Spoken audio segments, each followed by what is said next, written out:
suggest, Jason, you stand up here, like that, at first, and then film this line, and then you come down where you are now, and then we'll talk about this profile in relation to that. Okay.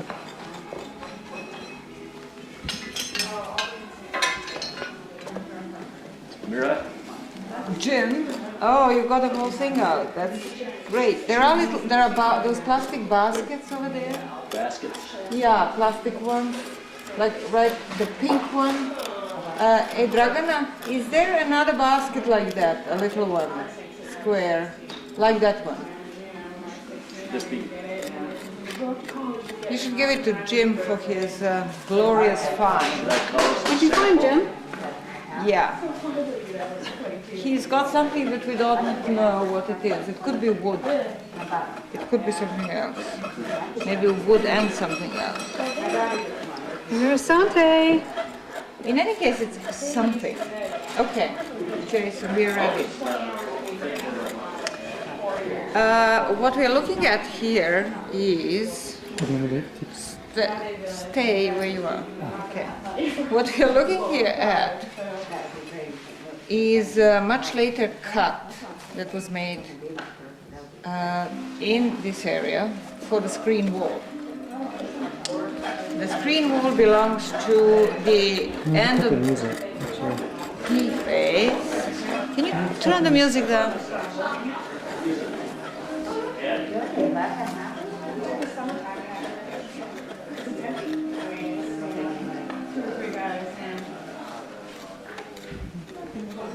So the screen wall belongs to the late D phase, if not E phase.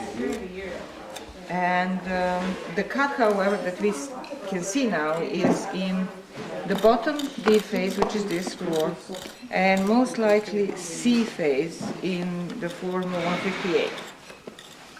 So, what we can see here is that there was a real cut in the floor, and that's this line that goes from here all the way to there and over here, like that, and it ends at feature 759, which is an earlier feature that probably goes still deeper down to, and is attached to the floor below this one. And in that cut, there are things that were inserted, like in this area, we have this whole jumble of material, which I would call a prehistoric concrete, because it is as hard as concrete, and it sort of has a similar texture and style. It has a lot of, it's like a conglomerate of different minerals in a very tough clay mixed together. And so it's almost impossible to dig. And that was applied here at this end, because here we had a post that was holding the screen wall, and here we had our pillar also that was holding the screen wall. So this area needed to be very, very strong. And we can even see how these were applied around the post. There was another post in here. They were around it, and they were set in the floor.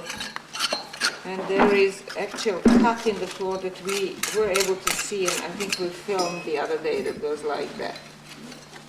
And there is a cut in this floor, of course, on this side, and this floor is heavily damaged as a result, and it's cut in this wavy line. All right, so this is then inserted on this end.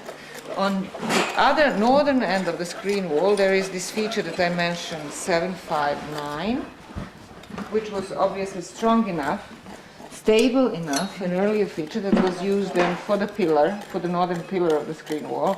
It was packed with bricks and mortars and then leveled at this point, and then there were more bricks and mortars put on top of that, and presumably all the way up to the ceiling, but we're not sure if the screen wall actually went all the way up to the ceiling or it was lower than that.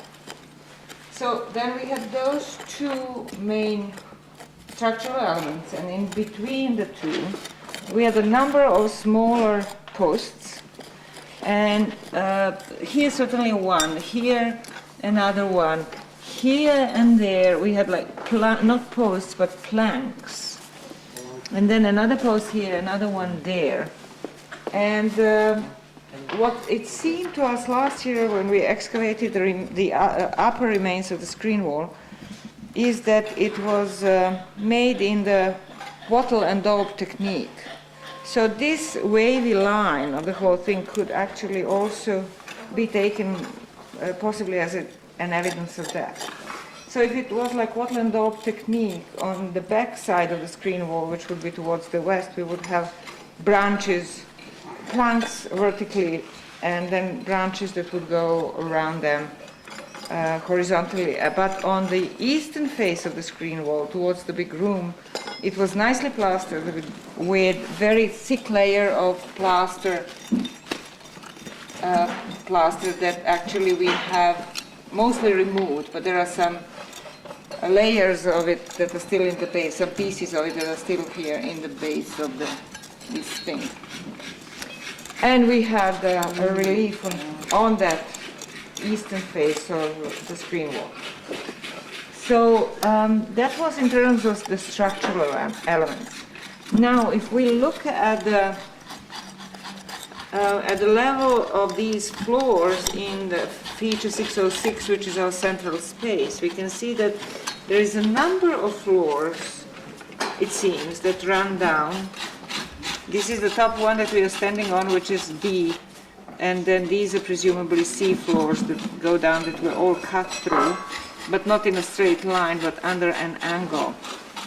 The same probably goes for this whole area. And this, all the fill of this entire top part of the cut was like this.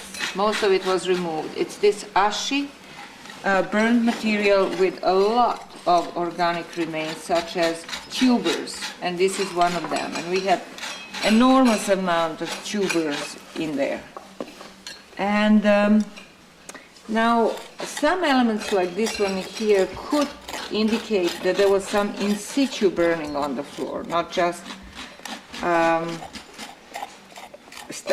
packing, not just the burning remains as part of the packing of the cut, but also some in situ burning, but we'll check on that.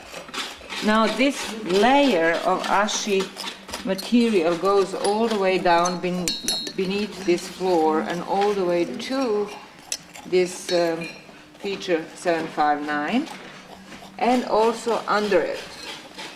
This kind of material, this ashy material, we also found on top here and also mixed with the burial, top of the burial fill.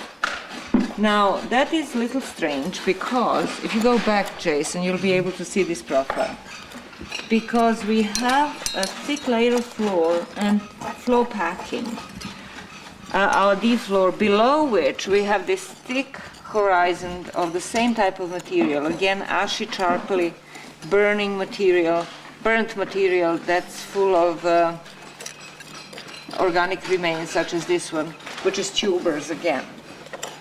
So not that we have this layer down here under the floor and on top of the previous floors, but we have it also, we had it above this floor. Now the question is, could this be the stuff that was above this D floor could have come at a time, be brought up at a time when the screen wall was being put in, when this cut was being made, and these layers that were underneath the floor were removed, moved and brought to this surface, up to this surface. That could be the explanation, but maybe there is something else. So that's that. And then what we see here is the line then, as I said, of the cut and of the screen wall, such as this line that goes here, and cuts through the wonderful feature here in the center, features, number of bins, that before the screen wall were obviously open to the central space in the house. And also cut through the floor in the northern part of this former 158 space, where the floor is completely different. It's not white clay, it's something else. It's like dirty floor that we had before. So I think that's enough for now, and then we'll